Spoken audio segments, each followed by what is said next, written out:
What's the channel? Twitch.tv/Rivals of Waterdeep. So Okay. yeah, I just tweeted There it we go. out. I Okay. just tweeted out There on we go. the thingy-mabob and the thingamajoo and the thingamajig. Thingamajiggy jiggy. Yeah. There you go. Speaking of thingamajig, I don't know if you guys saw me tweeting, but I started watching The Masked Singer. Oh I yeah. was just gonna Oh yeah, say, yeah, yeah. Which I'd never seen before, but So you watched season two? So Comcast On Demand did not have season one. Oh, They only had season two and only a couple episodes. oh. So we watched a look, couple and then skipped right to the holiday Oh, semifinals. sure. Uh, Show is kind of dope.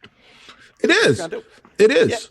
but let me just check that our audio's good, and then I think people should be. I'm gonna quickly. Do you know who the thingamajig is? Yes, we are good. Yes, I do. Okay. And Laura guessed it.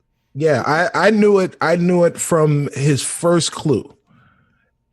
No. Laura actually got it from the voice. From Oh, the oh oh wow. wow. Wow. Okay. Yeah. Okay. But I did get the I got Sherry Shepherd though. Like I did. Oh, word. Oh, okay. Nice. I did. I just put it did in not. Discord so people see that Nice. too. Okay. Yeah. Cool. Fox, the Fox was in season 2, right? Yeah. Yes. The Yeah, fox. yeah. Why did he look just like Fox McCloud? Yo, he had like Yes. thing on his eye and Mhm. everything. I was Yeah. like, yo, somebody in the dressing room is a Nintendo fan. Yep. All right. So, hello everybody. I don't Hi. think we have anyone. Hey. Oh, no, we got a couple people in the chat. Oh, word. Okay. So yeah, just retweet the Rivals Twitter. I put it on there. Mhm. Yeah. So we just wanted to have a little stream, just to have something for everybody that's cooped up in the house. I checked all the audio, so we should be fine. But if anybody can't hear people or something like that, just Nobody let us know. notices anything. Yeah. I think it's good. Yeah, because this is my first time doing like a XSplit broadcast plus Zoom and all that stuff. In a while. Okay. But now I have a computer that can handle that, so it's good. It's getting ready for Doom Eternal. There you go. You got a couple more I days. promise we're not. Yeah, I'm doing Doom and Animal Crossing simultaneously on the 20th. So. Oh Nice. my gosh. Yeah, we just wanted to have a stream just talking about our experiences with D&D, our thoughts about Rivals, how the current season's going, thoughts about previous seasons, and of course, to ask Latia about her experiences because she I'm has here now. some cool experiences, that I'm sure she wants to share as well, and like what like she brings to the crew. I'm a very boring person. This is gonna be bad. I'm gonna shine the light on Latia's face. The Inquisition starts. Latia Bryant, It's me. do you want to talk a little bit about, how long you've been playing, what all that kind of stuff? Oh boy.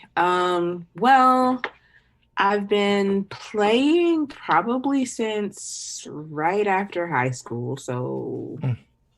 probably 2 weeks. Oh, thank you. Thank you so much. No, probably 15 years or so. Ooh, Hmm. man. Yeah, my 15-year reunion would be this year. Oh wow. Uh, Of D&D, I didn't realize D&D have reunions like that. But yes, That's dope. yes. I went Okay. to a very specific high school where it was Okay. nothing but D, so we're gonna get together, have a reunion, and just play D&D. I wish. No, It's like Hogwarts or something. right? No, I didn't really get into it until sometime, probably like 7 or 8 years ago with fourth edition. I joined a fourth edition campaign that I had to quit because I moved away. Mhm. But then when fifth edition came out, I was like first in line at my game store to get the player's handbook, and I was like, okay, I have it. Now what? Nice. So what got you into it? Like everybody kind of has in Rivals has their own journey to D&D. Yeah. Obviously me, Cicero, Brandon are like pretty new. Mhm. Tanya's been like playing for like a while. What got you into it? I think it was just kind of one of the many things that my friend group did. Like we had, like anime club and the just the video games. Like I was a big fan of RPGs and stuff. So to be able to take an RPG and kind of bring it off the screen and then put it right in front of me where I can actually do that stuff. Like I can't wield a Buster Sword, but I can pretend to. And I will be. Awesome. And did you have like a crew of like other people of color in your area that you started playing like D&D with? Yes, actually. The majority of my friend group, my nerdy friend group was we were all black, so and like one white girl. So just to kind of flip the script a little bit. Token. You had the token. Right. So yeah, to kind of have that friend group. And it was we were all black, but it was definitely like, I don't know, like colored by having a large group of white friends and the experiences and I don't know, the things that we were fans of that were kind of influenced by that. So it was like we were black, but we weren't really black, like, oh, you're not that black or whatever. But yeah, I mean, we were still a bunch of black kids in a basement playing D&D. So that's awesome. Yeah, I really wish I had that experience 15 years ago. That would have changed my opinion of tabletop. Yeah, it was always, as I've shared earlier, it was always for me like that geeky thing that was like the one geeky thing that was out of my reach. Was like tabletop. And when I got back into it heavy with 5th edition, though, I was like the only black person and often the only black girl at the table. So I experienced that a little bit more like when I fully jumped into the hobby. But yeah, just, I mean, like I've always been surrounded by black people who do nerdy shit stuff. Yeah. Can we curse? Yeah, of course. Okay. Yeah. No, banned. You're banned. Banned. James Dolan. You're James Dolan now. Yeah. Right. Yeah, it's a weird. I mean, we do try not to curse on the show, but we definitely have had some curses on the show. Yeah. So, anybody else want to share either their journey or just their current thoughts about playing? Well, I do want to say, one of the things that, or at least echo what you were saying before, Reef, about, I was aware of Dungeons and Dragons. I was aware of tabletop RPGs, but only really in the form of Dungeons and Dragons. And while Reef said it was out of his reach, I would say that it wasn't even.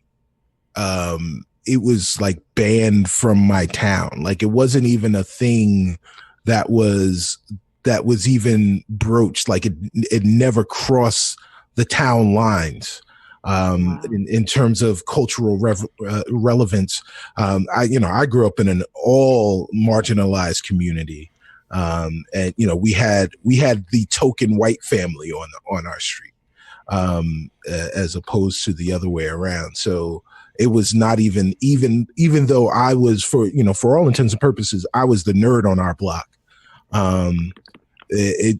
That was a step beyond that I wasn't even thinking about broaching. It was like it didn't even enter my purview to think that was something that I should be doing. And it wasn't until I started listening to podcasts and started podcasting myself.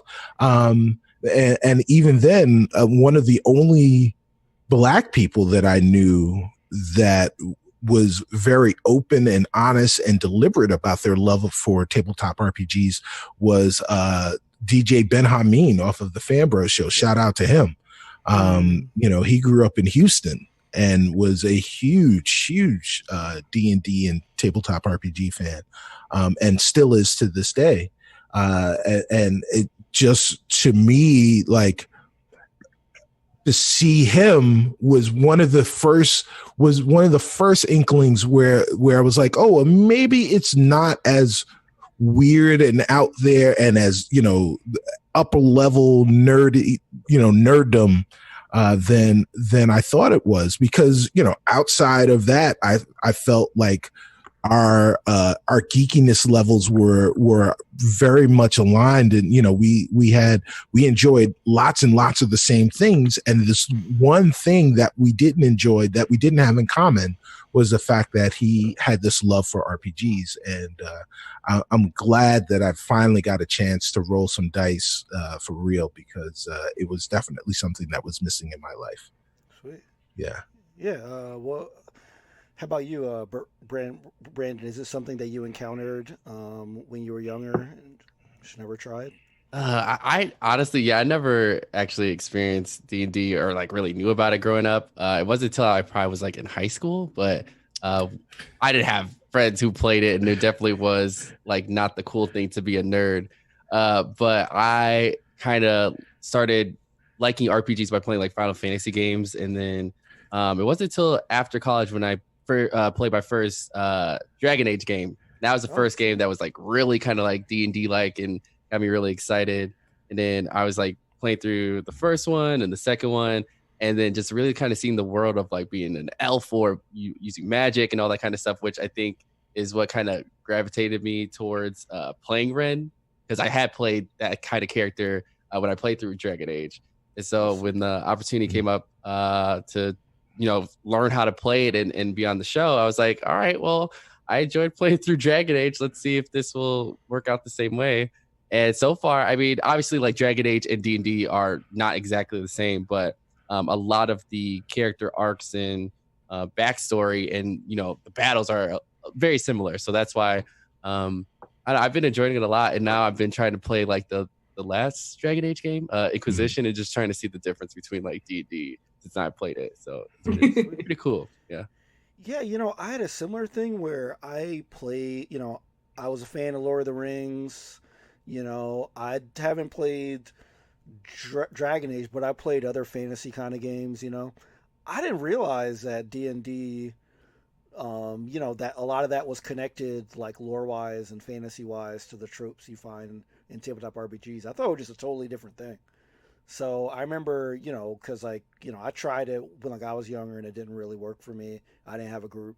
So when I kind of reconnected with it, with Rivals, and I was reading through, like the Waterdeep stuff, which was, what we started with, I was like, yo, this sounds a lot like stuff I've already been a fan of, which right. I mean, it makes sense now, but I didn't realize it at all.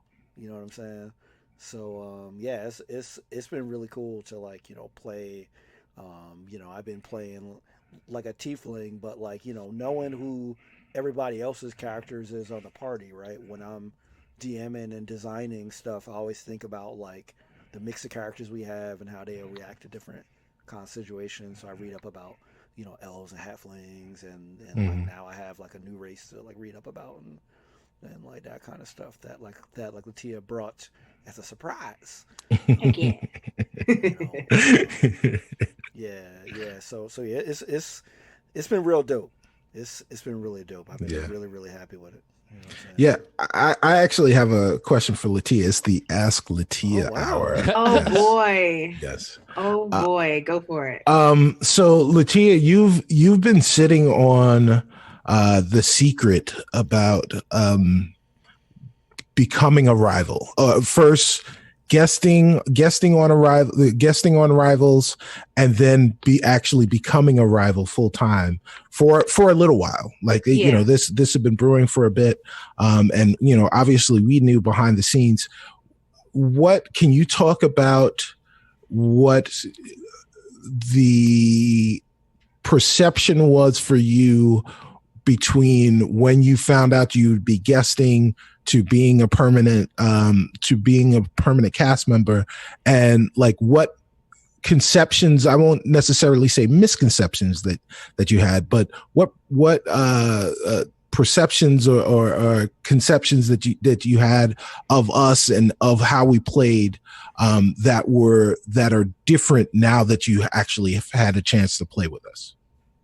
Okay, so first of all, I will say that I have been following you guys, all of y'all, off and on since D&D Live 2018. So I have been aware of the Rivals since your inception. Right. And I thought that it was the coolest. Like, I mean, everybody kind of had that same idea. Like, this is a group of all Black and brown people at a table, which is something that nobody sees. And I was like, oh, this is amazing. I need to, and they're in Chicago? Wow. Right. One day I'm playing chess. No. No. Right. And then just getting to know you all, like, I don't know you, Sharif, Cicero, and Brandon as much as I knew like Tanya, Serena, and Carlos, for example, because I met them at the end of 2018, and we became friends there. So when Serena approached me to guest, which she did in the most adorable way, like she fake proposed, except it was, will you guest on Rivals, please? Oh, I love it. I love her so much. But yeah, when she approached me to guest, I was like, I'm in no world would I have said no, because watching you all on stream, on stream, and like the pictures and the conversations that I've heard you all have, like, y'all are a family, and like that's not, I mean, I have a family, but that kind of like friendship and camaraderie is something that I don't have a lot of in my life right now. So when it transitioned to, hey, would you like to guest, to, hey, would you like to join the cast, I was like, I'm getting a family? And all of you all were so welcoming, and just I was very nervous because I've done a little bit of studio streaming before, but it's all been like pre-recorded stuff, and something where I haven't felt completely comfortable at the table. Just kind of like, comfortable, whether it's comfortable in my character or comfortable by myself at the table, whether it be not being used to being in the camera or, sitting constraints or whatever. Just, I've never been as comfortable at a table as I was like at the studio Sunday, for example. Wow. So thank you. Yeah, it's cool. Oh, you're welcome. You're a great table mate, Cicero. You're a great table mate too, Mike. Yeah. I mean, you all are, but I sit on Cicero's side of the table. There you go. There you go. She sits on the good side of the table. On the lefty side of the table. That is also correct. Mm-hmm. That is also correct. I guess that is something that we learned about each other. Yes. Yeah. Yes. Yeah. No, I'm glad that you find us welcoming, because I know, and I've shared this with the others in the past, that I was like super worried about entering another kind of like nerd culture, right? Because I know how toxic, all fandoms can be, but especially coming from like predominantly like video game stuff, where, I mean, there's just been some bad stuff going on, not even counting Gamergate, just bad stuff in general. I know Brandon sees it. I know that like Cicero sees it for sure. So I was worried. Like, I was like, y'all are cool, but I was like, especially going into D&D Live, I was like, man, like, are we just how is everybody else going to react to that? Yeah, exactly. I was like, is everybody going to be talking down to us or saying that we should have memorized the players? Oh God, right. Like, every piece of health and every stat for, like, are we going to be held to a higher standard? Yeah, I was worried about that for real, like, especially being Black, you know what I'm saying? I was worried, because like it's the same way that gamers do. Like, if you don't know immediately how to, beat some game like 100% or everything, right? People look at you like you're not a video gamer, and it's double if you're marginalized. You know Right. what I mean? Mm-hmm. Right. So point of order from the chat. Cypher of Tier is Cypher of Tier is here. So Robert's Rules of Order. And Cypher of Tier is in the chat. Tanya DePass, we love her. We love her so much. And as you were talking about Reef, as you were talking about just the trepidation that we had going into D&D Live, Tanya said, "Oh, what?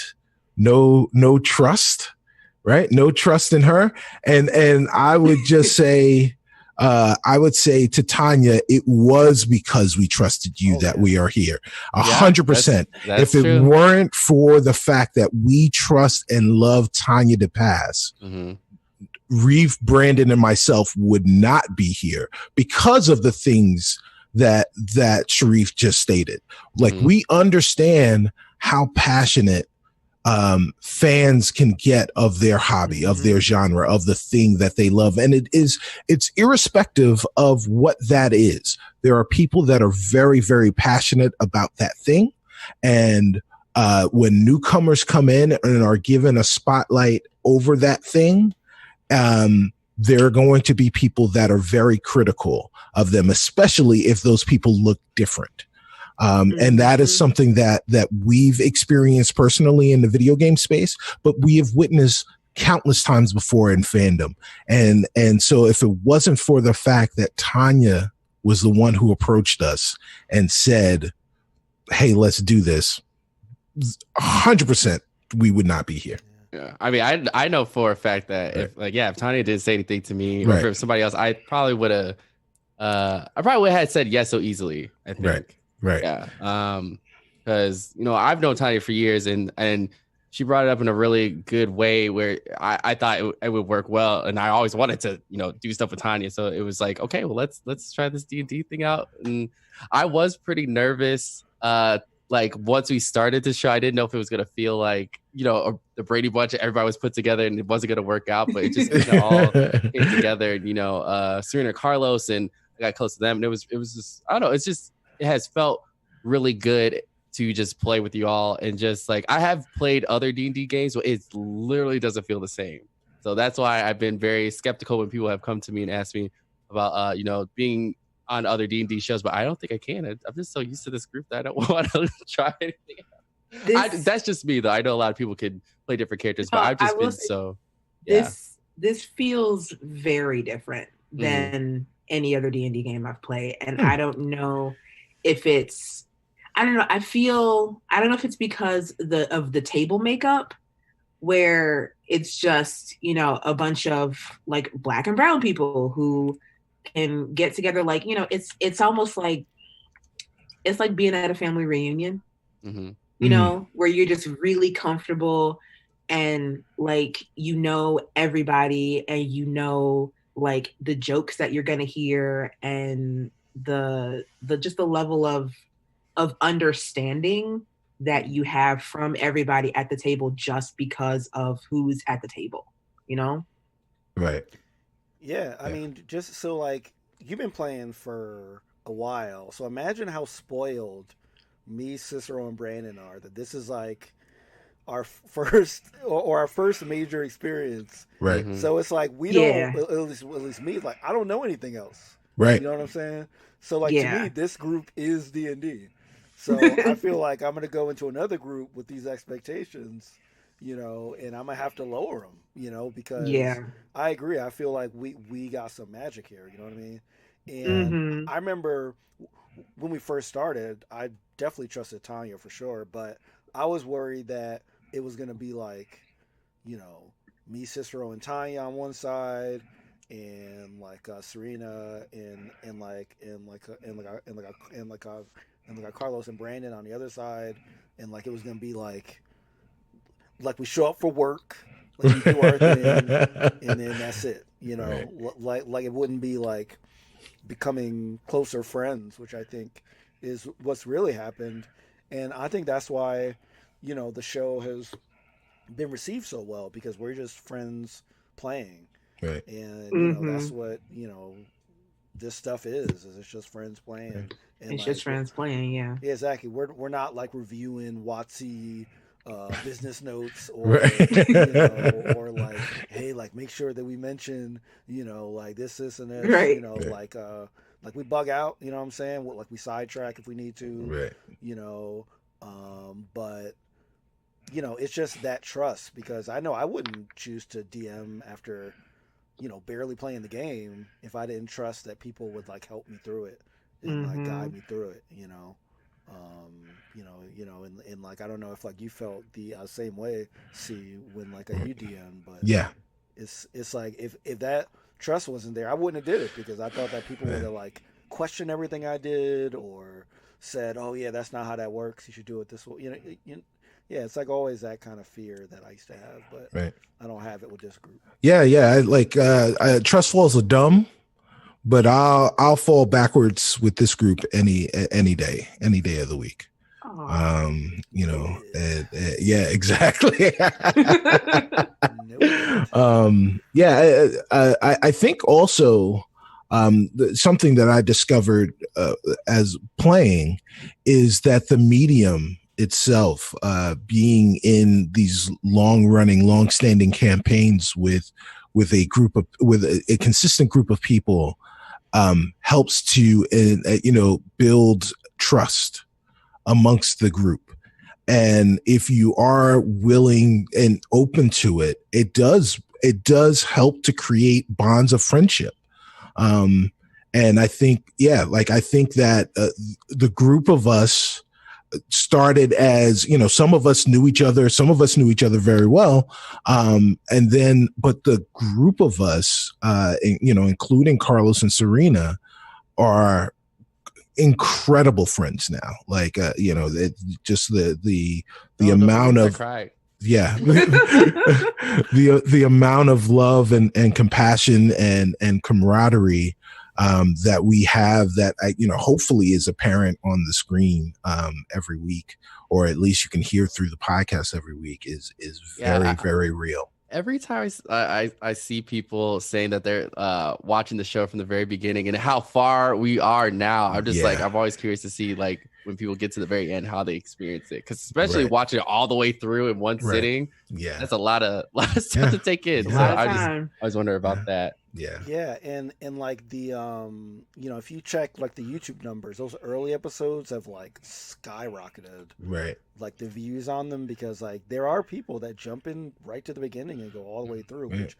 I still find amazing. I mean, I know people that do that with Critical Role, and their shows are twice as long as ours. Right, and they've got twice as many. Yeah, exactly. Yeah, exactly. I mean, there's people that like they don't want to. Even though I always tell people, I'm like, yo, every season is an arc. You could start every episode that ends with a 1. Like you could just start there. Yeah. But like people, and like I understand, like people want to, do it. But I'm like, yo, it's like, 116 hours we got like right now. Right. You know what I mean? So. Yeah. Hey, I mean, you shut in, like if you want to. Yeah, right. Like this is the perfect time. That was the time. This is the perfect time. If you have never seen Rivals of Waterdeep, and you have been impacted by by this pandemic, and you're engaging in social distancing, you have got 120 hours worth of podcasts that you had never heard before, or 120 hours worth of video. Yep. Via YouTube that you've never seen before. And here is a collection of stories that are almost told in an anthology type of way, where you've got different storytellers telling those stories as we improvise those stories. And, and there are, the way that we do them is very different. You know what? Back to Latia, if I may. Absolutely. So because because you're now a cast member, but first you were a viewer. What was your perspective on the change in the change in DMs, and how did you appreciate the change in styles? I thought that was the coolest. Like, I mean, I just thought it was the coolest. Like, to get rotating perspective so that everybody gets a chance to both play and DM, aside from those who are, who don't want to or are uncomfortable. I know there are a couple of the cast members that are. But yeah, to get that different perspective on storytelling, but also to show that anybody can DM as well. Right. To have a couple of cast members who, for them, the stream itself is their first time playing, and then to be like, oh, well, I'm going to jump into the hot seat, and that's going to be my first time doing that. Like, it's awesome. And yeah. I think being at the studio for the first time this week has gotten me a little excited to jump in the hot seat myself. Oh, all right. So maybe not next season, because I wanna yeah, we gotta we gotta learn about the honey if next season happens. But I definitely want to learn to sit in Dahani's shoes a little bit more. But if we for potential future seasons, right? Yeah, I definitely want to be at the head of the table for a bit. Ooh, yeah. And what has been in your previous experience? How would you describe your DM style? Like, wow. Yeah. Definitely. I mean, so most recently my DMing experience has been with kids. And with the kids, like, don't even worry about having a story or like, have some very loose plot points for them, but it doesn't matter because they're going to want to, go find a dragon egg, or they've got an airship now. Let's go bomb like Candlekeep for some reason. These are honest to goodness things that my kids have wanted to do. Right. And it's really, I've become a very go with the flow dungeon master, just because of the things that kids want to do. Sweet. Yeah. I imagine that's definitely a unique challenge, is like to rein them in. Mm-hmm. Right? Yes. Yeah, I've never DM'd with kids, but actually I DM'd a very, like, a one shot that had like 13, 14-year-olds. Yeah. And my main thing was having them not try to fight everyone and everything. Yes. So I kept having to set up people that were that out-leveled them by a ton. And of course I didn't tell them that, but they would see it either by getting hit or through a statement that the person would say. But most people, I feel like, especially if you're younger, they see D&D like a big video game. Yes. They're kind of like, I have to fight everyone and everything. Like, there's no friends that are in this thing. No, I have to fight everything. I have to steal every wheel of cheese. I have to slay every dragon. It's, a lot of the fun in crafting adventures for kids, though, is figuring out a way to kind of bypass that. Yeah. So, like, for example, in this little world that we've created for the kids at my job, we have a store that's called Weapons or Death.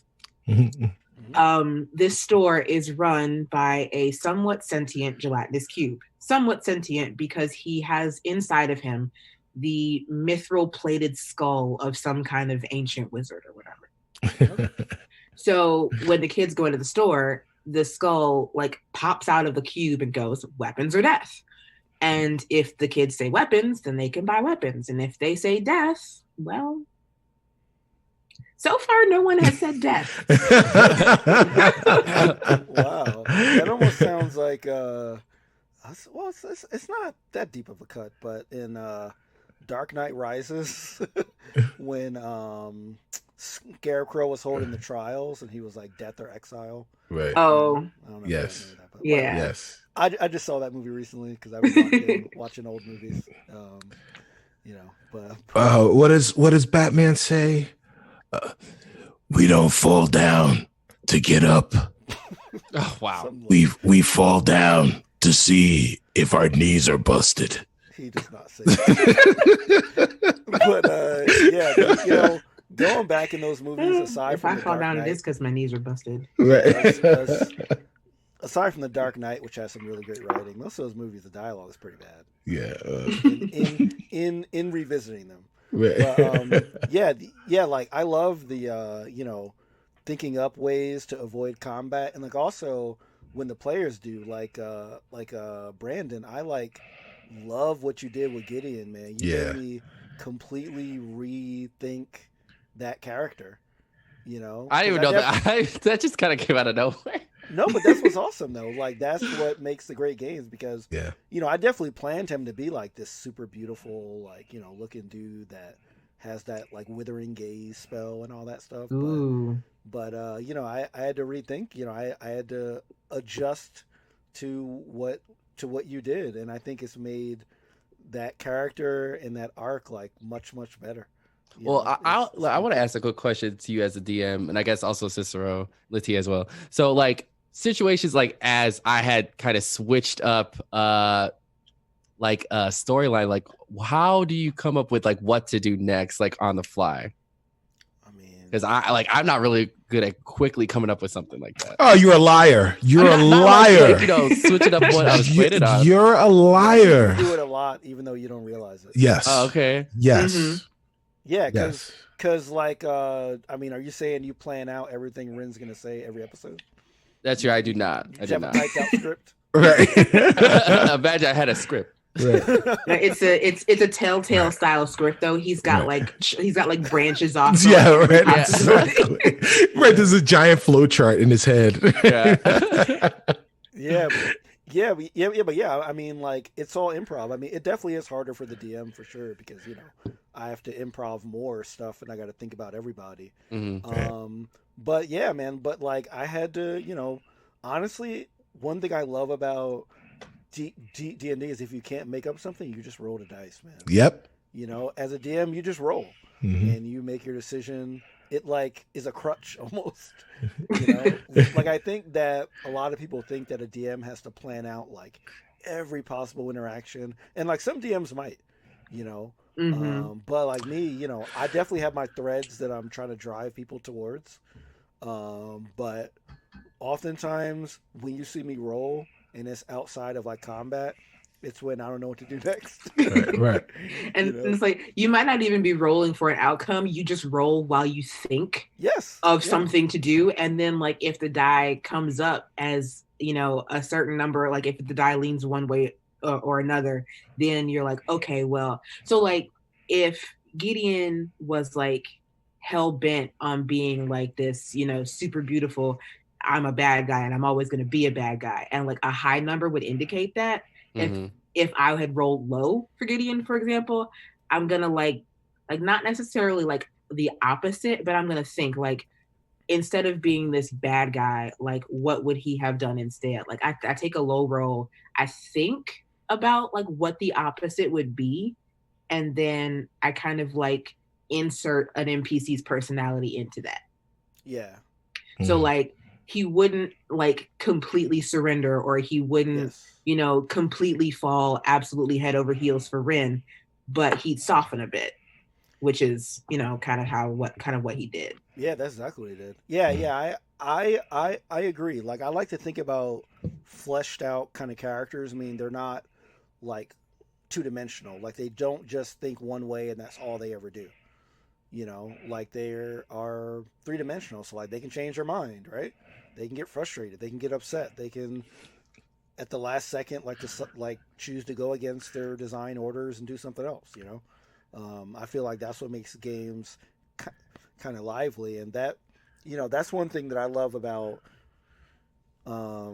D&D as well, is because usually when I play games, I'm the one that's yelling at the screen like, "Oh man, I wish you would have did that," or like, "Why'd they write that line for this character?" Or like, I know this character is like evil, but them responding this way kind of doesn't make sense given the circumstances. So I've been like yelling at my TV for 30 years of gaming, and I had no idea that there was this existing media that lets you do that.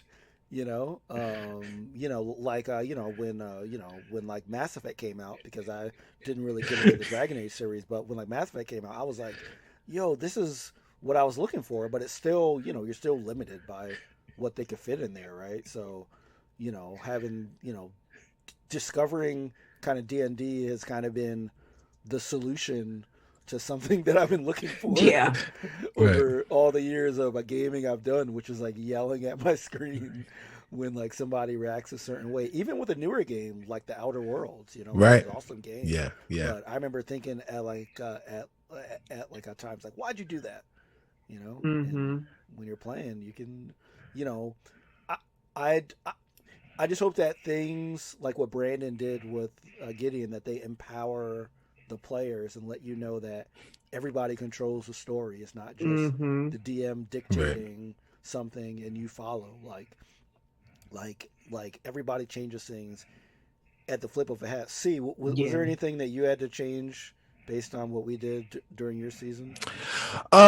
Yeah. Well, I mean, first, almost right off the bat, in the very first scene of season 5, I had you guys, like, I was trying to create your very first encounter with the guys over at the River Styx, and you were almost immediately trying not to, like, you were going to try and run away from them.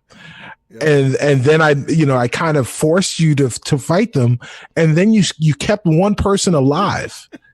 So like I had this exposition dump planned for a different character, but because you guys had spared one and was interrogating them, it gave me the opportunity, or I had to then create that exposition dump for that character.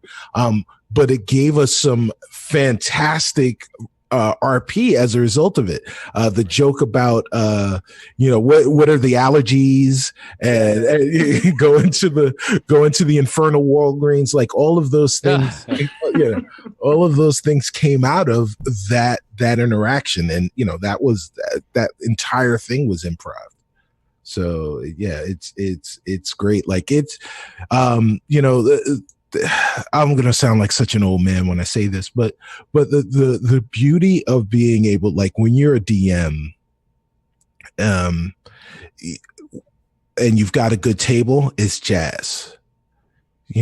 Like it really is jazz. It is that improvisation, but you're able to flow together. Like, I'm picking up what you're throwing down, as the players, and then like the DM will give you a scat line, and then as the player you've got to give him something else, and then he gives you something else, and that it's jazz. But like, hold on, let me go find a Kango that I can put on backwards, and sip some cognac.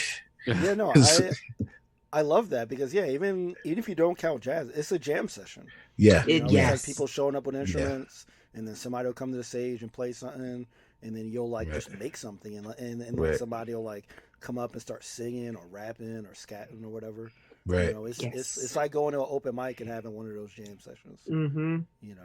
I used to be a frequent open micer back in my early 20s and stuff. Yeah, and Beefy Reef. And like those were the best kind of nights, and like people would just go up and you would just make something new, and like it would be dope. Yeah. So. Man, I miss jam sessions now. Oh man. So I want to go around. I want to go around the table and talk about favorite moments from this season or at any point during the course of Rivals, and we'll start with our newest rival, Atia. Oh, you keep putting me on the spot. Absolutely. Absolutely. You've got so much information. I want the people to know you. Okay. Let's see. I'll go with my favorite moment from this season because I can remember it most recently. I think, and this is, I have so many, but this is the one that I can think of off the top of my head. It was when you and Duo put together your grotesque costume. Oh. And then the realization that you all had been going for probably a whole day at that point. So for a good portion of the season, you looked like that. Yeah. And the image that I had of your like you basically look like the California raisin. Like your head just looked like the California raisin. Yeah. There you and go. but like parent body, California raisin head with Right. sunglasses too. I don't know why. I It's hope just how somebody you- can draw that. Yes. Someone draw that, please. That's great. my aunt used to have a California raisin pillow with like the Oh wow. with like dangly arms and legs. Yes. So Oh, like man. with the big gloves and everything. So Man. yeah, that was just when I was imagining you. That was Yeah. the image I had. Well, Yeah. I had talking about dating yourself. I had the California Raisins vinyl. Wow. Oh wow. Vinyl Was it record. a 45 or was it a 12-inch? No, it was not a 45. It was a 12-inch vinyl. Wow. California Raisins, because like my dad is like a DJ, so like Oh, he would okay. get Oh. records every week, Right.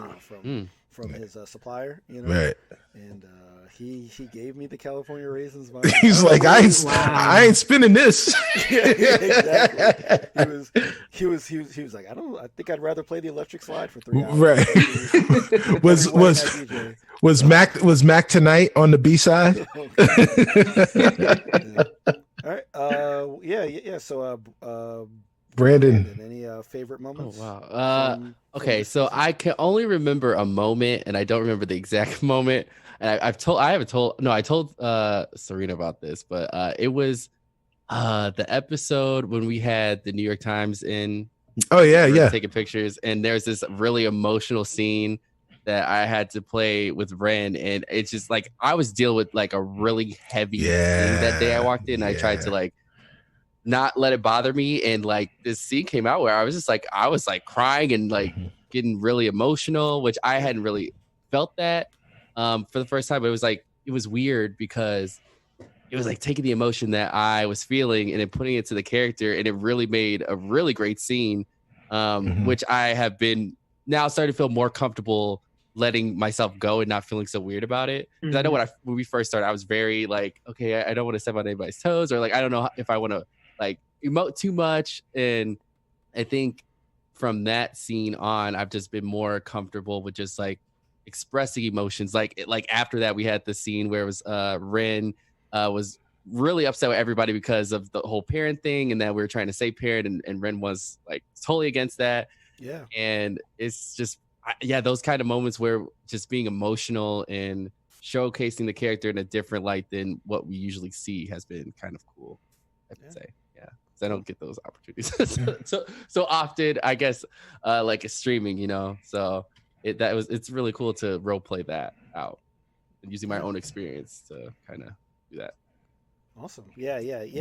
I think you've had these great emotional scenes, Brandon. Like you've had these, like you kind of and they're not during like typically emotional parts of the story, which I love. You kind of make them. Like I remember you had this great scene. This was like really early, I think, in the second season with like Celise at the end of the at the end of the. Oh yeah. Season, Yeah. where like you were talking about like your upbringing and like how you grew up with nothing and how that's why like you are into this gold thing, and I was like, yo, Brandon, like yeah, like you had a really dope scene when like Celise was not unconscious. Oh but, like, yeah. like you were like watching her, while me and Perrin were going underground, and you had this great scene. So yeah, I think you've like done a really great job of like really getting, really Thanks. like creating scenes that are not forced by the narrative. You know what I mean? Like you kind of make your own thing, which has been great. I think my favorite from this season. Oh, there's been a lot. I mean, definitely the Gideon stuff, but I already kind of talked about that. But yeah, that was just fantastic. Causing me to basically, give another thought to that character. I loved during the games, during the C2E2 show, because I knew I was going to have a lot of math in there. But like y'all rode with it, man.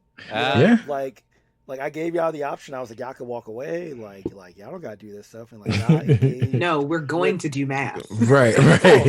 We're gonna do it poorly, but we're gonna do it.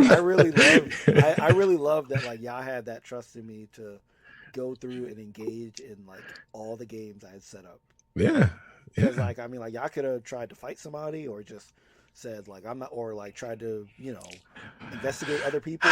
Like you know what I mean? Like there's so many options that you could have did. But, so really we've already had so many fights this season where banging on a thing did not work that I think we were all too afraid to try and fight a thing. Like it wasn't even an option that we considered. Like, all right, we're gonna fight through this math as opposed to fight through these people. That's true. I think I mean, even with that being my first episode, it didn't occur to me at all to try and fight anything. For Dahani and for myself, this was not a thing where I could solve it by punching something. Right. So a few of my favorite moments is I'm constantly tickled by Brandon, because there are times like, oh man. So I guess it was your first season. Yeah, it was your first season, Reef, where Brandon read the book and he wound up back in Nightstone. Oh. And every time he wound up back in Nightstone, he like just out of nowhere, like, so, Brandon's talking about how, he can't improvise. He goes into the inn in Nightstone, and then all of a sudden he becomes like this proper English gentleman that is like the manager of the place, and he's just got the run of the place. Like, I know there is no way in hell, Reef, that you would plan for that, but you had to roll with it. Yeah, you had to roll with it. And Brandon, like, low key, y'all need to watch Brandon throughout the season, because Rin does stuff, but it all comes from Brandon, and Brandon low key he's the key to all of it. Especially with that scene and all that, I think that's when I started to feel more comfortable about just kind of role playing out the scenes, because I know the first two seasons I was always nervous of like I didn't want to talk over people. Like I didn't know where to place myself. And then once we started doing more of that kind of stuff, I felt more comfortable just being like, you know what, let's just go with it. You know what I mean? Like I know, like I at that point felt comfortable like when to place myself in. If like someone's talking, I know when to stop. Right. So it's just right. It being a live show too. So and like as I shared with you, Brandon, like that first episode I DM'd, I was so nervous, and you helped me so much because you just went right in, right? A whole British written character, right? And you're like a character, you had a different voice. Yep. Yeah. Like it helped me so much to relax my nerves. You know what I'm saying? So well, I try. Yeah. Like you know how to improv. Yeah. I mean? Yeah. I'm not gonna lie, it's definitely different as a player than as a DM to improv, but like that skill, like you definitely have for sure. Yeah, absolutely. So another thing that was kind of influential on me was when Carlos was DMing in season 2.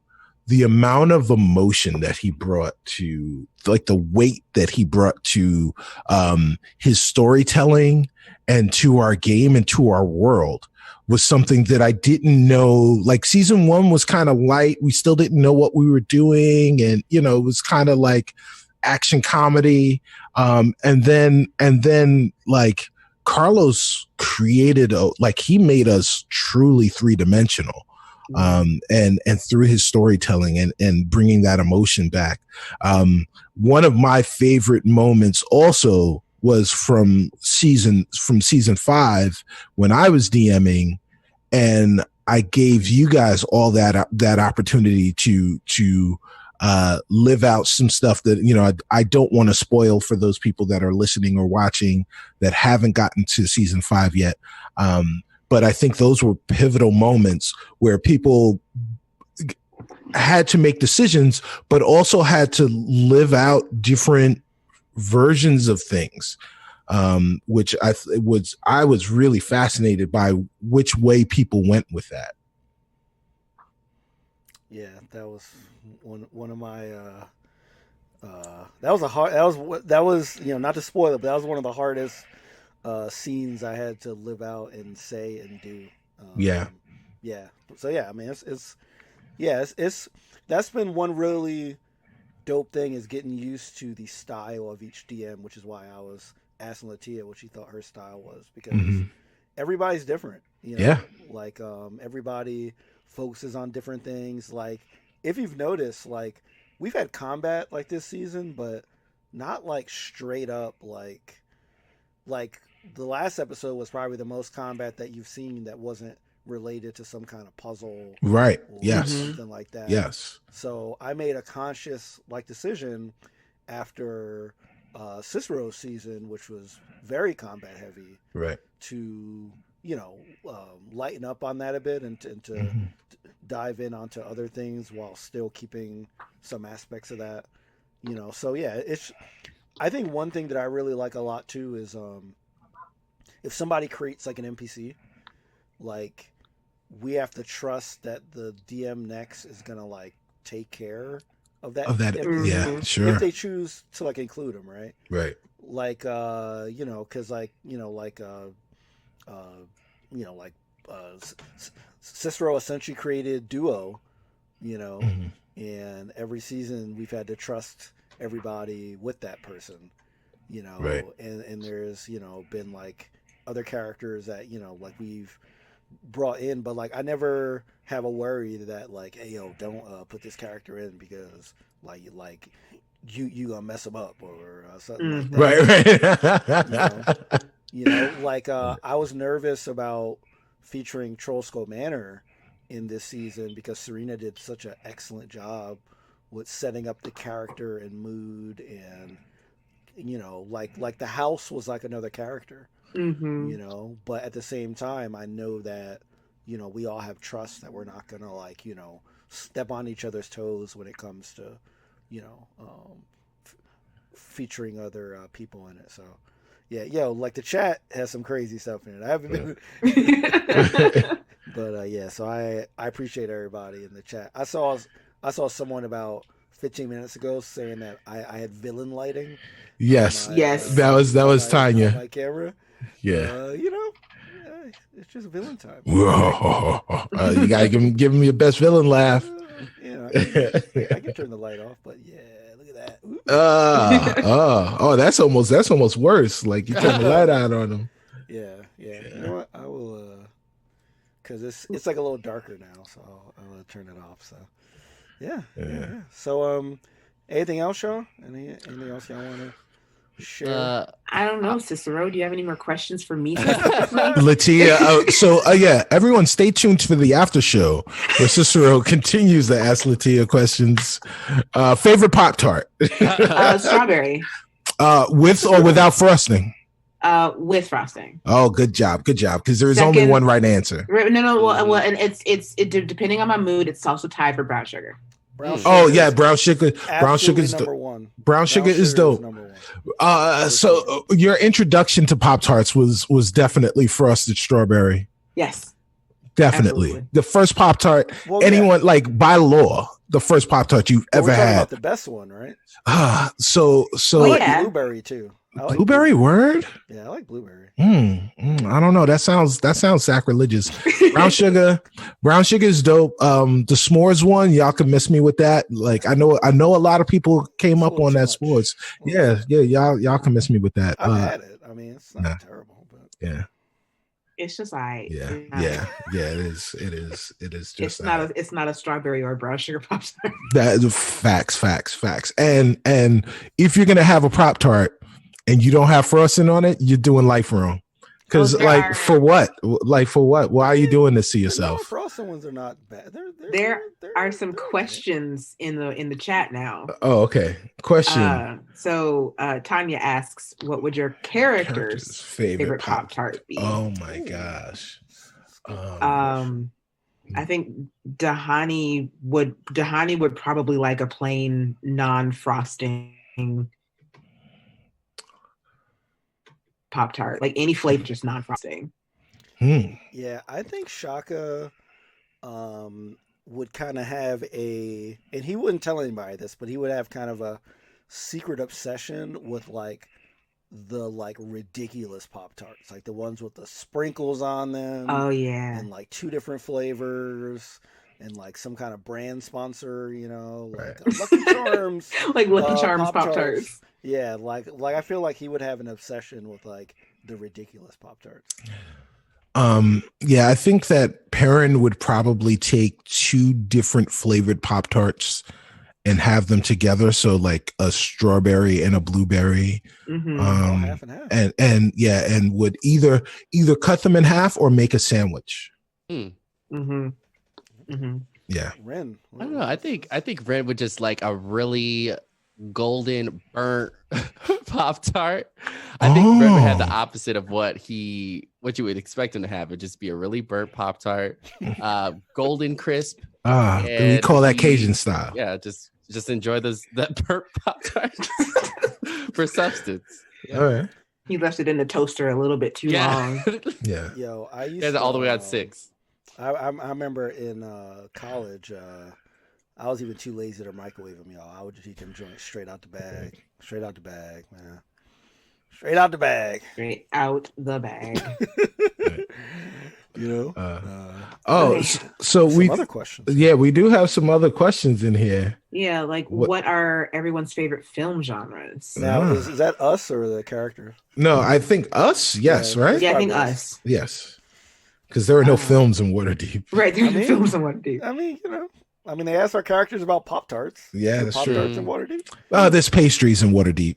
Yeah. So actually, what is the name of that bootleg Pop-Tart? There's like another... the Stouffer... Well, there's the Stouffer strudel joints. There's the toaster strudels. Toaster strudels, yeah.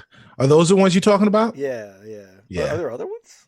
I mean, there's like the no frills. There's like the Pop Tarts that I ate that I call Pop Tarts that weren't Pop Tart brand Pop Tarts. I don't mean like the grocery store brand.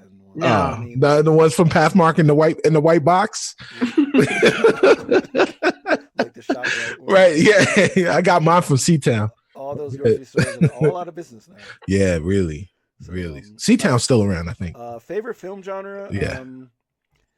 I think for me, and I know this is kind of like all encompassing kind of, but I really like thrillers, I guess. Okay. Like not scary movies, but like very suspenseful movies where there's a lot on the line, Right. Like Witness. Like The Hunt for Red October. Good one. Good one. It's like a lot's on the line, and like if like we don't do this exact thing, there's gonna be nuclear war. I tend to like those movies, which is why I also tend to like disaster movies. So like I was in heaven when those were coming out every year, like Armageddon and Deep Impact and like the volcano in LA, those kind of movies. Like I really love like The Day After Tomorrow. I think is like a really good like disaster movie. So yeah, I think that's right. Oh, so you like Roland Emmerich films? Yeah, I just like thrillers. I just like things where like, you're categorizing those as thrillers. I mean, I don't know what else I would characterize them as.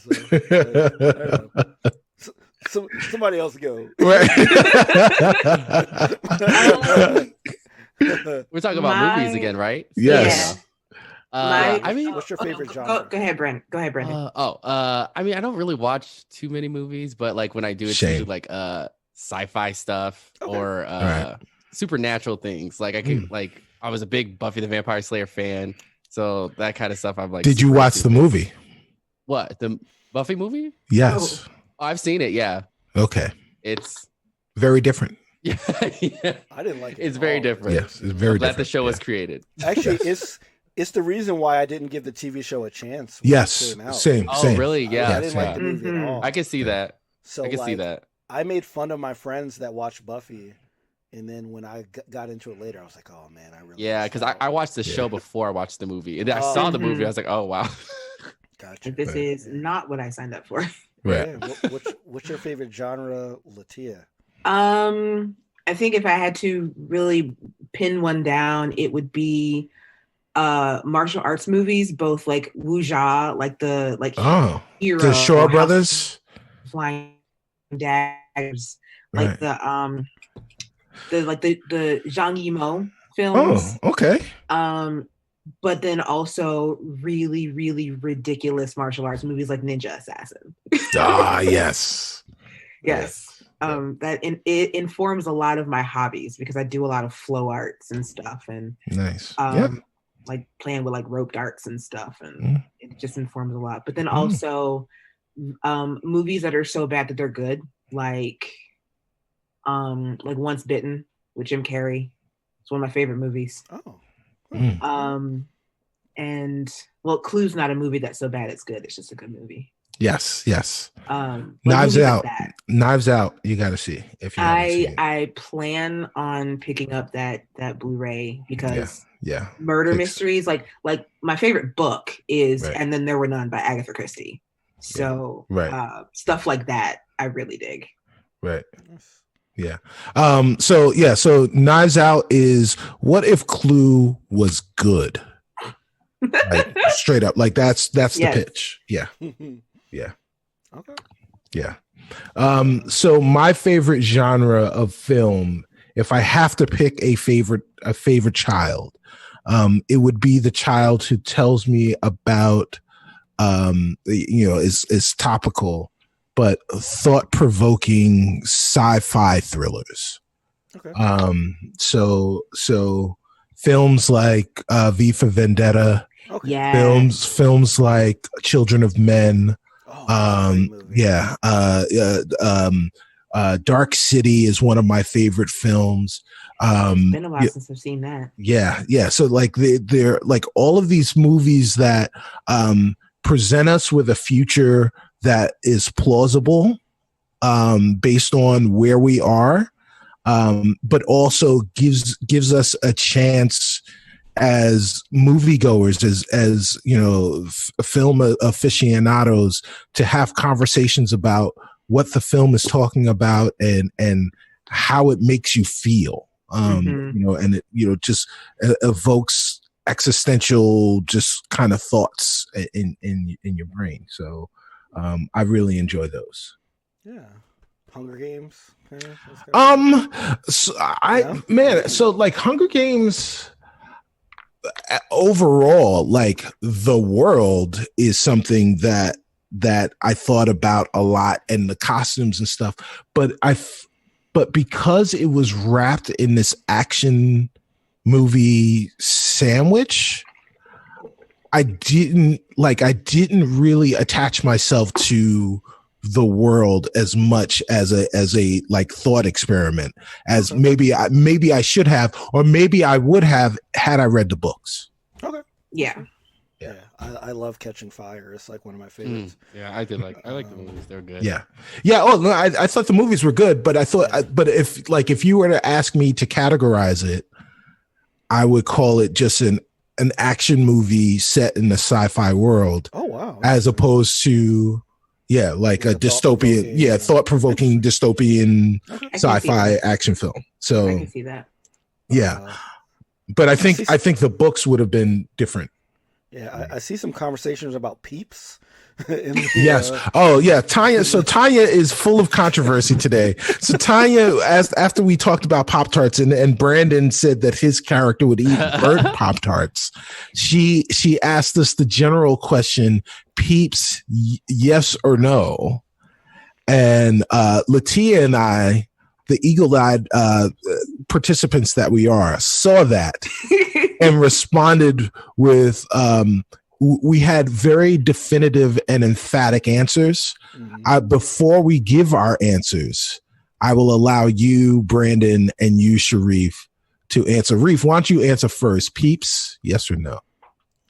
Are those the only options? They are, unfortunately.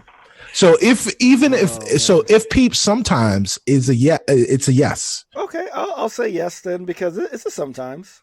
It's not my preference by any means. But if I was in a movie and my partner has some Peeps and we have like nothing else, I would peep some Peeps. Brandon, Peeps, yay or nay? I'm gonna have to say a no on the Peeps. Yeah, not taste good to me. I do not enjoy them. I've never enjoyed them. Nope. I have both Latia and I were very much in the Brandon category. I may have been a little bit more in deeper ensconced in that category than Latia and Brandon, but so peeps are a weird thing. Peeps are a thing that I know I don't like. I know I don't like them, but every few years I will be hoodwinked into having a peep, right? And by hoodwinked, I will say, someone just asked, "Hey, you want one?"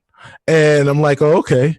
And then I eat it, and halfway through the second chew, I regret all my life's decisions because they brought me to that moment. Oh wow. Peeps, no on peeps. All right, I got it. Yeah. Let's see. There was another set of questions. What's the next live appearance that the entire cast will make it out to? We don't know. Very good question. Everything's been canceled through like the summer, so we have no idea.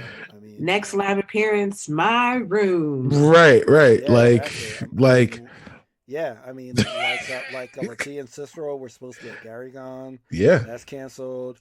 The math conference I was supposed to speak at is canceled. I was supposed to take my partner had a conference in like Ireland in July. Oh yeah. That like I was gonna go to canceled.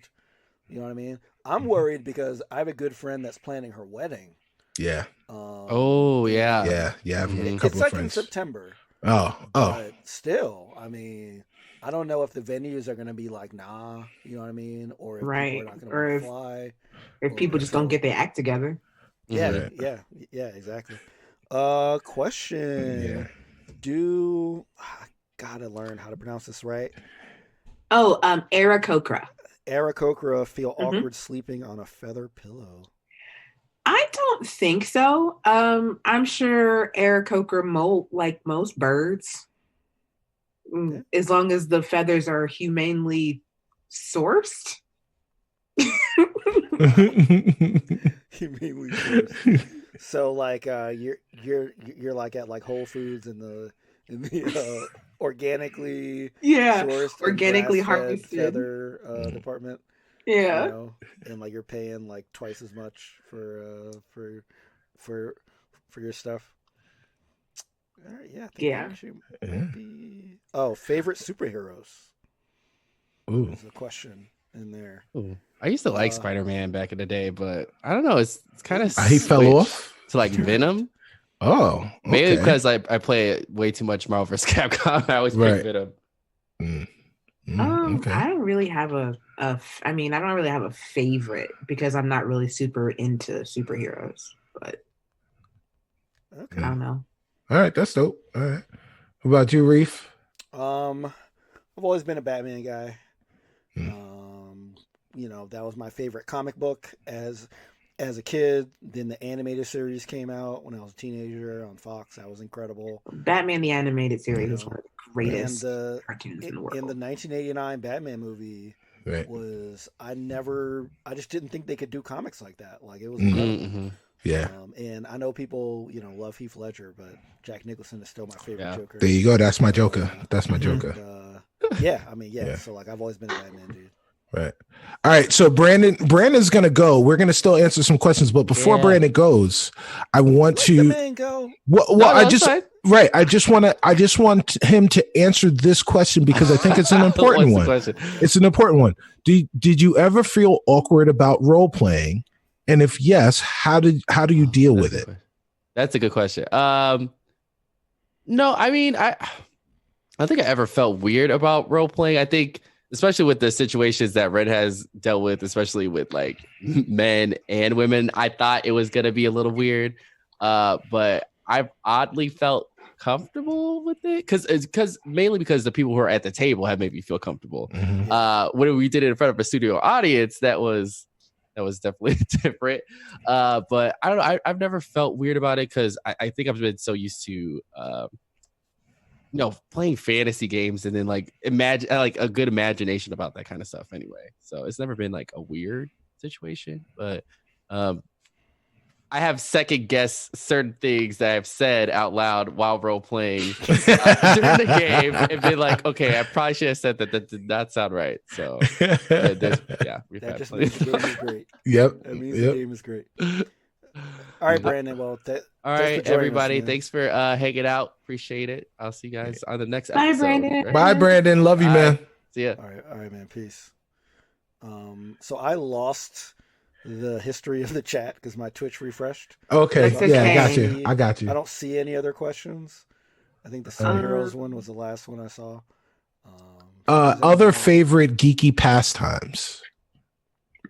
I mean, for me, like definitely video games for sure.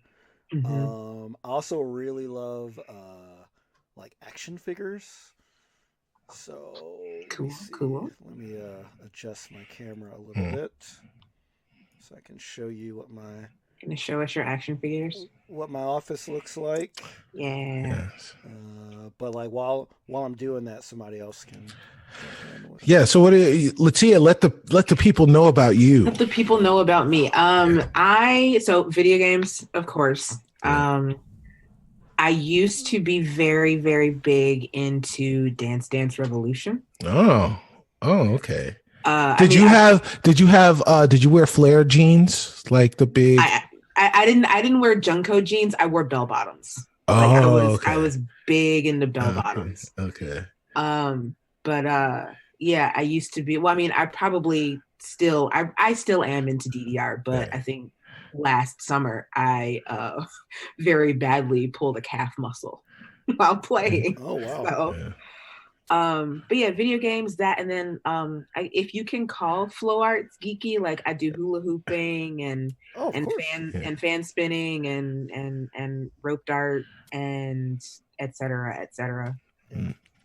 So like on my camera are some of my figures here. Wow. Up on these like cool picture ledges, a bunch of is that an orange D20 next to what I suspect is a Ken? It's next to a Ken and a Slinky. Yes. Okay. I don't know. Okay. And I also have a bunch of pops. But yes, a bunch. A bunch is an understatement. I used to be very, very, very into pops, but I've only recently started collecting again with the D&D ones. But I used to be real big into pops. That is such a good collection, Sharif. I love it.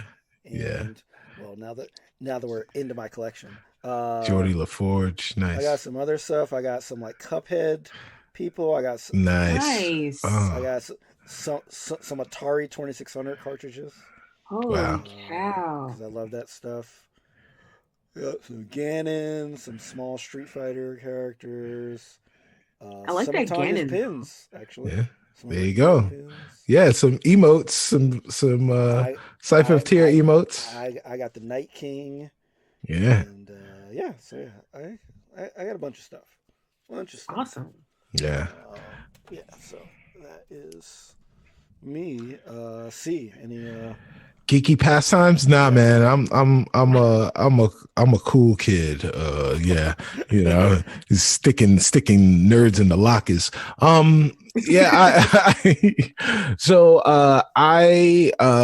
Video games, which I don't even know if that's a geeky pastime anymore because everybody plays games. I mean, I think everybody, like the level that we're into it though is.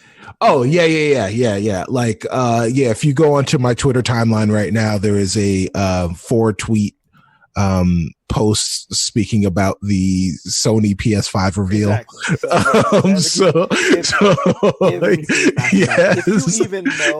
If you even know that Microsoft and Sony like release specs. Yeah. So that is definitely a geeky passion and pastime of mine. Comic books. I'm a pretty pretty big comic book fan. I'm not the biggest comic book fan, but I read books from time to time. I'm definitely in that world, definitely knowing about things that are happening and that kind of stuff, and will watch. I probably consume more animated versions of comics that I've loved over the years. I'm big into cartoons, like anime I like, but more like American cartoons, like just goofy cartoon shit. Like, what other geeky pastimes? I love films. I love geeky sci-fi and fantasy books. I mean, anything is geeky if you put the right spin on it. Exactly. Right. Yeah, right. That's what I'm saying. Like that word, like most words, has evolved. Yes, yeah. I love geeky meals. Now presenting geeky meals with Cicero. Right. So I've gotten into not so weirdly, but I've gotten into board games.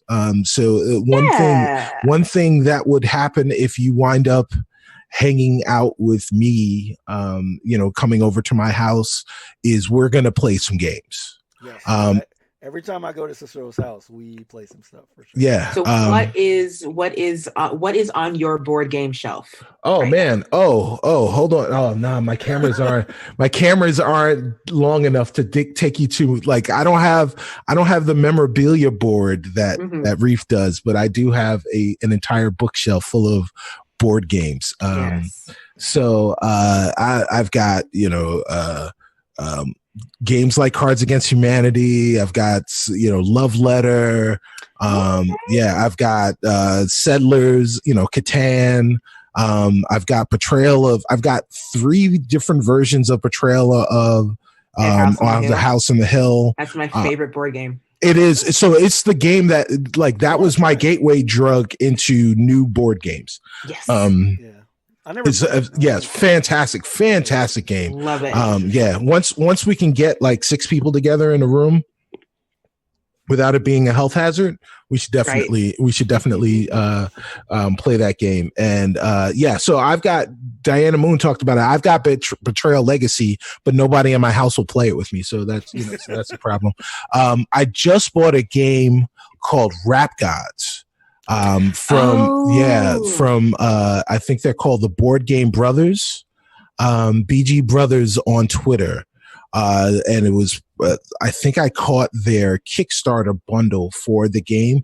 The game is so much fun. You can play it in less than an hour. It probably, like, the first time you play it, you'll probably spend about 2 hours, figuring stuff out. But once you get it, and you'll get it in about 5 minutes after you set everything up, it is so much fun. Oh man, I can't wait to play that again.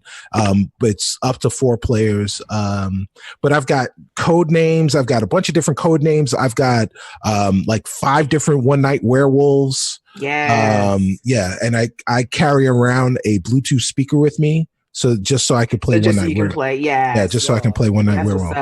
When Cicero came to my house one time, and he brought One Night Werewolf.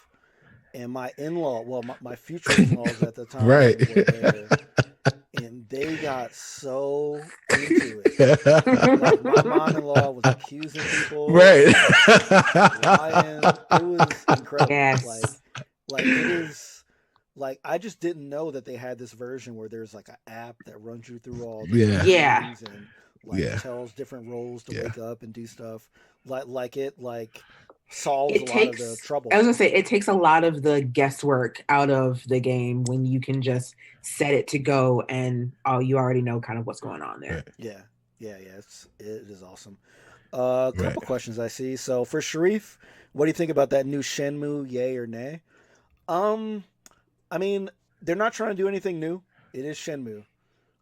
They're not trying to update it for the new generation. They're not trying to make it more like modern games. If you like Shenmue 1 and 2, you will like 3. It has the same jerky dialogue and going back and forth to I talk to people. Horrible menuing.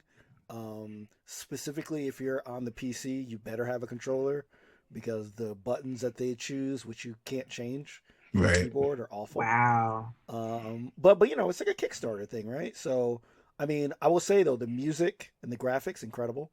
But it is Shenmue, which means if you want to play a '90s era game with 2020 like visuals, you know, it's for you for sure. That's Um, cool. Question: if you had to swap characters with another player for a single game, And play who any of would the you other swap shit. with? Interesting. Hmm. Anyone want to try that one out? Oh, dang it. Huh? I will try it out first. Then who I would swap with. I think POC and TTRPGs asked before my stream crashed, what would our Yeah. characters be up to during this Yeah, period while of social distancing. Yeah. Oh, well, like I want to answer. Wait, did you hear me when I said the swap question? No. Oh, What no, was the sorry. question? Oh, nice. Yeah. This is the engagement I look for. Right. No, I said that like there was I read a question first and then you read another question. Oh, I'm sorry. So go, you go. So the question was, if you had to swap characters with another player for a single game, who would you swap with? I'm assuming they mean from this party. Yes. But I'll say anybody. Like you can open it up to other people if you want. I think I would swipe with Tanya. I think I would like to try Celise out for a little bit. Because like it's a cool character and like very like tanky and damage dealing. You know. Speaking of, Tanya says that your volume sounds a little low. Oh, mine? Yeah. Ooh, has it always sounded like that? No, it sounds fine to me. Okay, I will turn the gain up. There you go. Sounds better. Yeah. But anyone else want to jump in with characters? I would swap a duo. There you go. There you go. That just, I mean, for all of the reasons. Yeah. You just got to be able to steal things, though, if you do that. Right. Mostly, I love Serena's duo voice. So when duo does things, I would like do them and be able to use the voice, and it would be really cool. Yeah, sweet. Cicero. I would swap with Knock Knock. Ooh. So because like Knock Knock was kind of dope. Like Knock Knock was silly and goofy and he did all this dumb stuff, but he was crazy deep in terms of like he had a lot of stuff going on that he was thinking about that was always there. And when he fought, like he, like Carlos just kept having attacks. Yeah. So he had stop. really dope weapons and like I would love to be able to just be a fighter. Like Perrin, a lot of the things that Perrin has to do, Perrin has to think about. And when it comes to battles, but being able to be a blunt object would be kind of cool. Sweet. All right. So what was that question you read before? It was, what would our characters be doing during social distancing?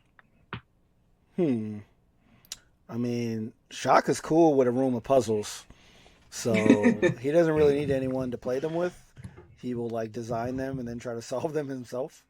So I actually think he would be pretty cool. He would just be designing a bunch of stuff and then trying to design harder stuff and doing that stuff. So I think that's what he'd be doing. He'd be in his room designing stuff. Yeah. Well, I'll say that Perrin would probably have difficulty with it because Perrin's very extroverted. And so he would, he'd either want to be around a crowd or he'd want to be near them to gain information about things that are happening around town. And, just kind of being left alone, he's kind of helpless at that point. Yeah.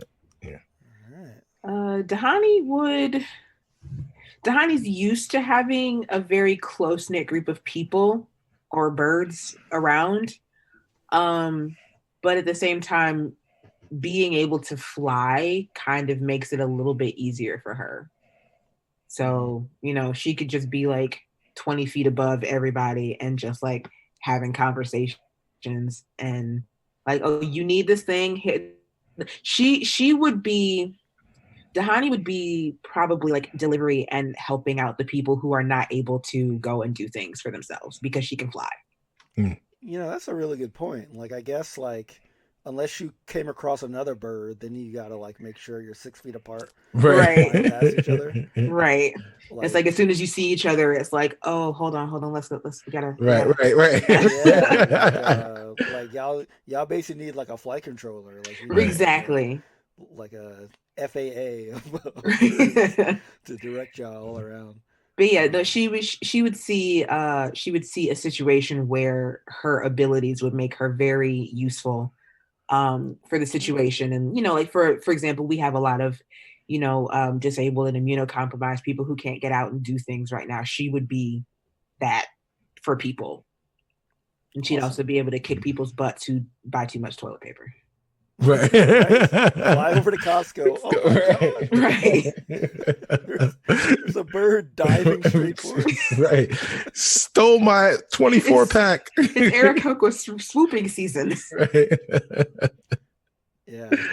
One of my actually, this goes into my favorite parts of the season was when Dahani, who was employed by this person, just started kicking his butt, goes and mercifully beats not the guy, but like one of the women that were employed. Like, she wasn't going to kill her, but it's just funny that she was employed by this family and just mercifully beats. They are not living up to the non-existent contract that they gave me. The internal contract that Dahani has set for working for these people is slowly crumbling. Right. Yeah, I love it. Also, I want to acknowledge in the chat who said that. Who said that? Someone said that Knock Knock had a lot of growth potential. Yes.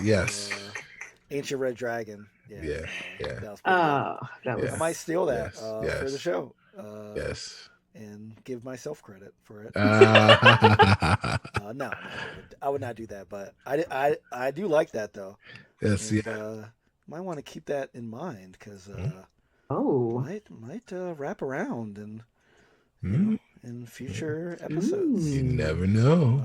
Keep in mind at the beginning of the season we did bury Knock Knock. So Knock Nut. And Knock Nut, yeah. And Corinne did say that we might have to come back. All right. Yeah. So all right. Is there any other questions we got there? I don't think so. No, I don't think there's anything else. Yeah. So if you have any other questions, just like throw them in the chat. We'll stay on for a little bit longer. If people have questions, if not, we will depart. We should do this more frequently. This was actually really, really great.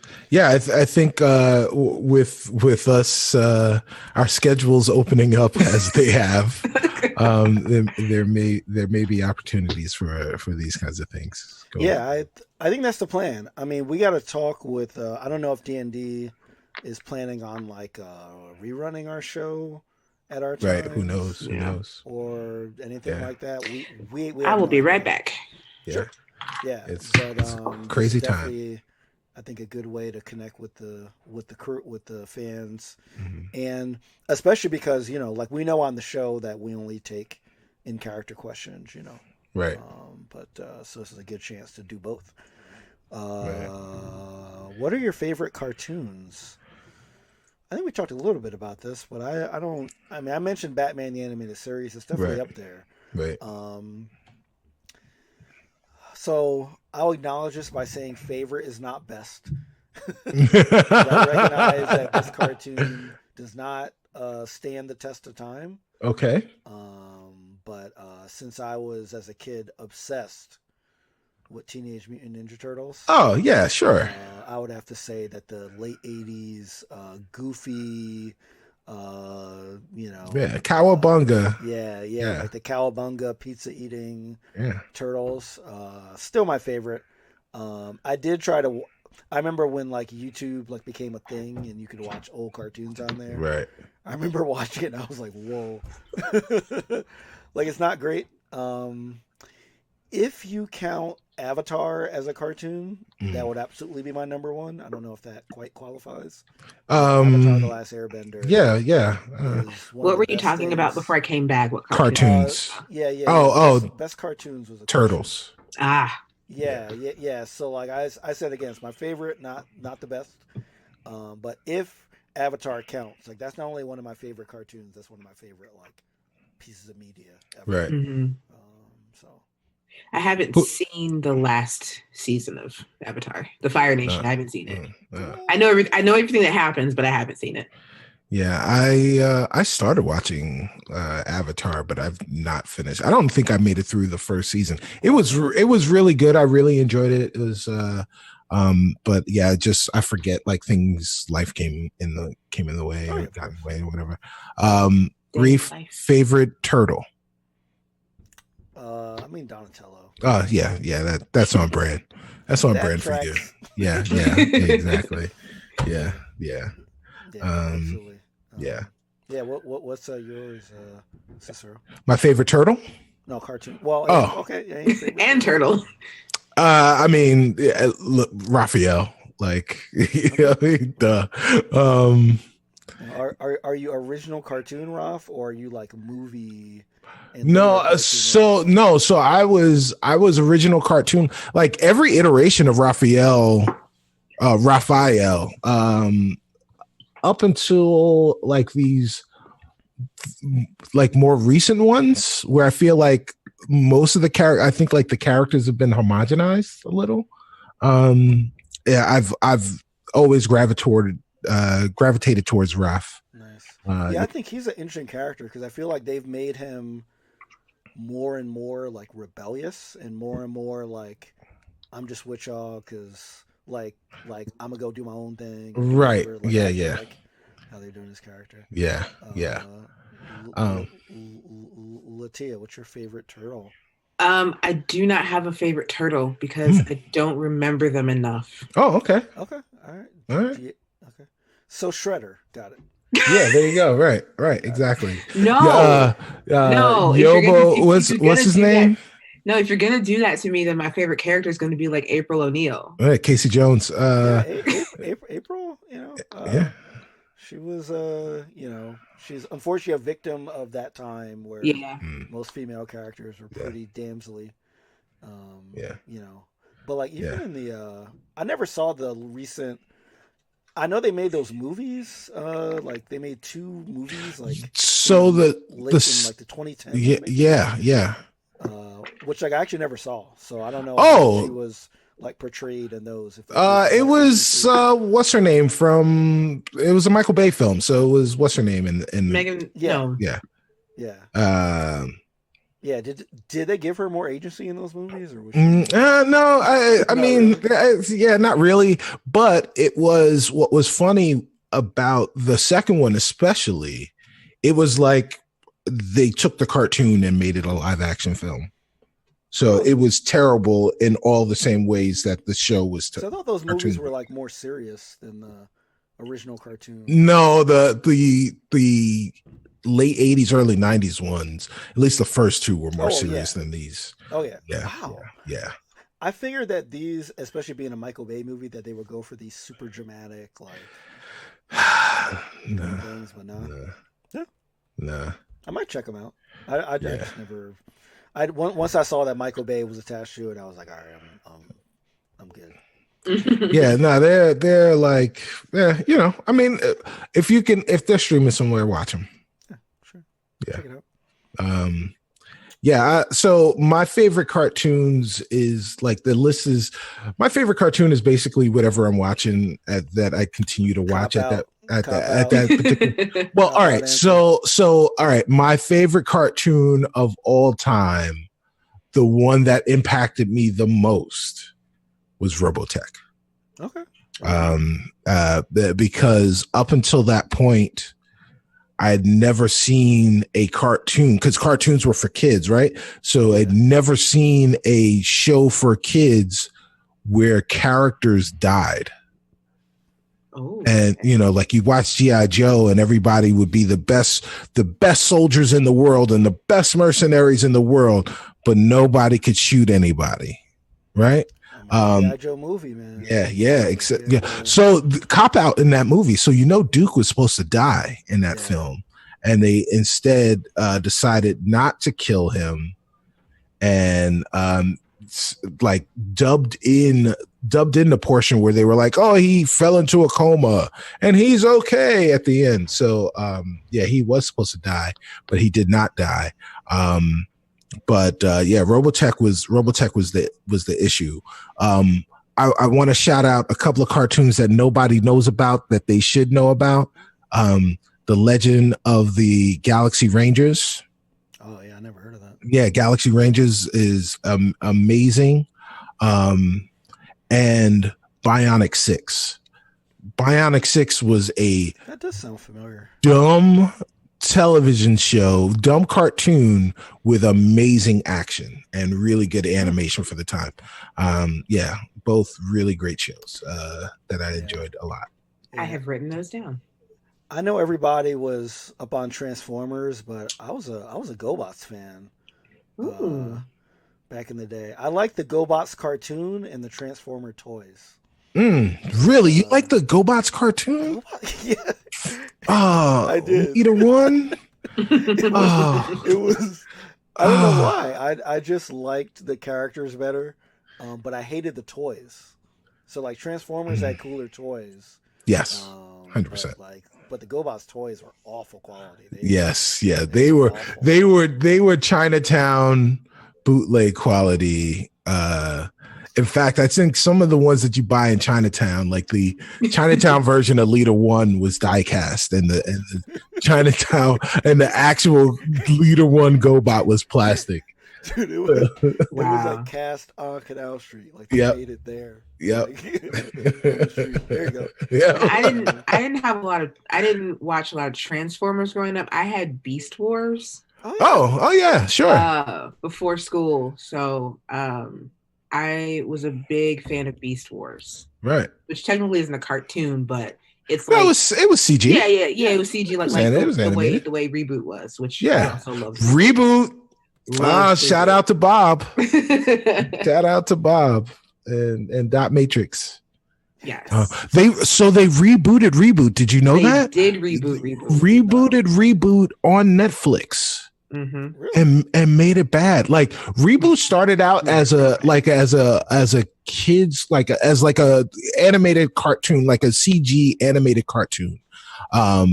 And then like for kids, but then like by the second season, it turned into like this action drama. Mm-hmm. Oh yeah, like it shifted. It made a tonal shift that was very hard and abrupt, and I was there for it. It was so dope. It was so dope. Sweet. Yeah. So we gotta watch some secret cartoons from Cicero. Yeah. Also, watch. Don't YouTube GoBots, because it also holds up even worse than Turtles. GoBots was terrible then, yo. I love GoBots was horrible. You like bad things. Oh my gosh. Like it was terrible. Like that was the thing. But I loved the I think her name was Crasher. It was like yes, yeah. She was just like psychotic, which I always thought was really weird to have on a kid's cartoon. I mean, she was literally like a psychopath. Yeah. So, oh man, yeah. Kids that openly like GoBots got mocked even by the geeks in school. Dang. Like even the nerds.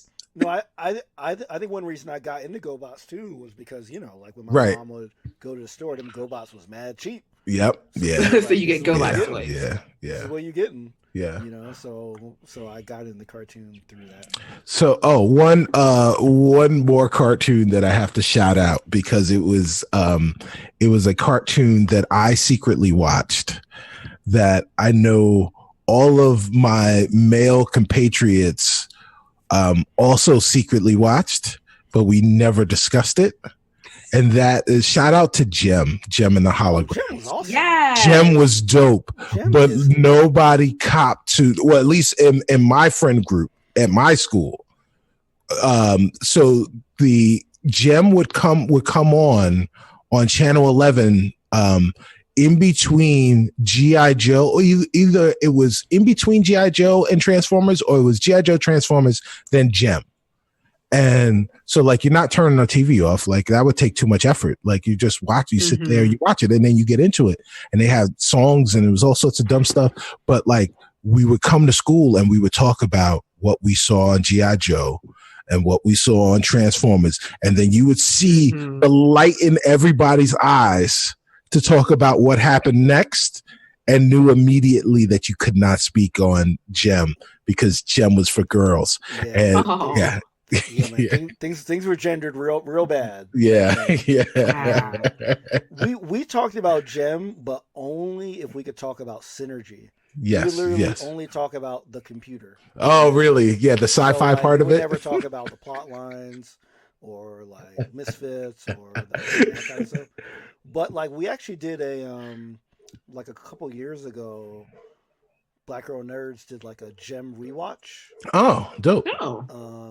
That was like live tweeted and everything. And I remember watching a couple episodes. That show is hilarious. Like in the wrong reasons. Right. But it is hilarious. Like it's just, I mean, watching like the toys that made us and the movies that made us give me so much insight on how adults thought kids thought, and like how, you know, and like why they made stuff so crappy. You know, it's like pretty amazing. You know, so like they can't get away with that now, which is why we get such like the cartoons now are like unequivocally better. Yes, 100%. Unequivocally. Yeah. You know, but like that, like nostalgia is like a trip. Vehicle Voltron or Lion Voltron? That's a question from Raven. I mean, I'm definitely going Lions for sure. Yeah, I'm definitely going Lions. So Vehicle Voltron was, so I had a piece of the Vehicle Voltron, the actual toy. I also had the die-cast metal Lion Voltron. Wow. Yeah, my parents spent money on it and I lost it in the backyard. I don't know how I did that, but oh wow. Yeah. For that. Oh, I don't think they ever found out. But yeah, but goodness. But I had like one, like the chest section or the head section of the Vehicle Voltron. Vehicle Voltron was dope because there were so many of them. Lion Voltron was the one that I consumed the most, but those stories were so whack. It was the same thing every single week. The, you know, same Power Ranger type of stories without the B plot, right? It was just the lions were there. The bad dude would send a roe beast. Then the roe beast would come and they would fight the lions. The lions would get their butts kicked. Then they would form Voltron, dun, dun, dun, dun, and then they would fight. And then they would, you know, like they'd almost beat him, but then he would get him real hard. And then they would form Blazing Sword, and they formed the Blazing Sword, and they swiped once, and it would flash, and then it was over. They would explode. That was the end of it. Rinse and repeat next week. Yes, it was definitely a cycle. Yeah. But I remember like I had some Voltron, and my friends had like others, so we could only make the full Voltron when we would. You guys got together. And I don't know if kids even still do this, where you bring all your toys and you go to your boy house and like you line them all up and you just have these huge battles or whatever. That's what we used to do. Yeah, no, so you don't do that now. The way that we could form Voltron was we put right together. If, that's how I play now with my friends. If I'm a kid, is I stay at home And then I hit him on Xbox or PlayStation, and then we play Fortnite. Yeah. Are you or were you a Voltron fan, Latia? No, I think Voltron was a little bit before I was old enough to like understand things. Gotcha. Yeah. I was a Power Rangers girl. Yeah, same difference. Yeah. I know that they're generally the same, but I just never watched Voltron. I was Power Rangers and to Cicio's point though, they did have that B plot. Like they had Right. going to school, and you know they had all those plots outside of the fight. Outside of the monster is here, let's fight it. Right. Yeah. Right. Yeah, so. Right. Yeah. That was it. All right, I think that is it. Yeah, that's gonna be it because I'm gonna go eat some ribs. All right, did you bring enough ribs for Latina? Yeah. I got I'm sorry, exactly. say what? I got a whole rack. All right. Oh damn. Yeah, I got a whole rack of ribs. All right, I got collard greens and cornbread downstairs. Oh, so you bring those over and we be good. Yes. I have nothing right now, but I'm gonna cook some. So if y'all like this, just like let us know, either tweet at us, or just hit us up at Rivals Waterdeep on Twitter. If you don't listen to the show, then we normally stream live on Sundays at noon. That's been paused until we figure out what's going on. But you can always catch the archives. Either search like your podcast reader for Rivals of Waterdeep. I just uploaded the latest episode today, so that's on the audio feed. And if you go to the YouTube Dungeons and Dragons page, there's a Rivals of Waterdeep link there as well. So like that has all 58 episodes are on the YouTube playlist and the audio podcast. So like you can check out any one of those. Anything anybody want to say before we peace out? I just want to say, thanks everybody for coming to the stream. Be healthy, try and stay healthy. And if you have gotten sick, one thing that I want to say is it's not your fault. You haven't done anything wrong. Mm-hmm. There is a virus going around, and there will be a lot of people that get sick, and it's not because you've done something terrible. If you are sick, if you're not sick, try and stay healthy. If you are sick, just do what you need to do in order to get better. And don't feel like you've done something wrong just because you have gotten sick. Yep, for sure.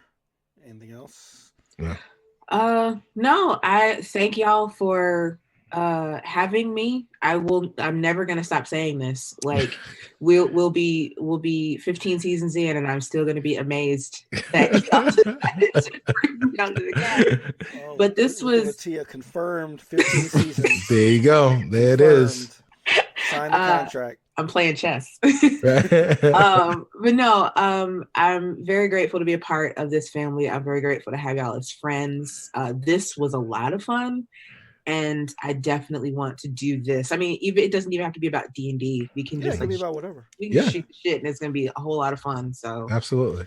So like if y'all think we should do something more regular or whatever, just like let us know, because this is just an experiment.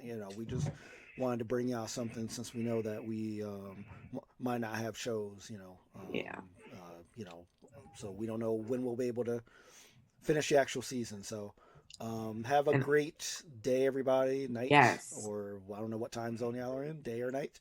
And stay safe. Are we going to have a VOD of this? Is it going to be up? Someone asked about that. I mean, like the VOD will be on the Rivals Twitch channel. Sure. I don't think we have a Rivals YouTube channel. But we do have a Gmail account, so we could set up a Rivals YouTube channel. There you go. It'll definitely be on Twitch, and we'll tweet out the Twitch link. Yeah. Apparently we do have a Rivals YouTube channel. Ooh. And like also y'all massive love out to Tanya as well. Right. Like she's Corey's in the way. We love you, Tanya. Going through some things, and just like send her your love, Right. like we send you our love, Tanya, for sure. Because as you heard us all say, you got us all together. Yep. So it's cool. All right, so we're out. Have a Yeah. great. Yep. Have a good night, everybody. Peace. Peace.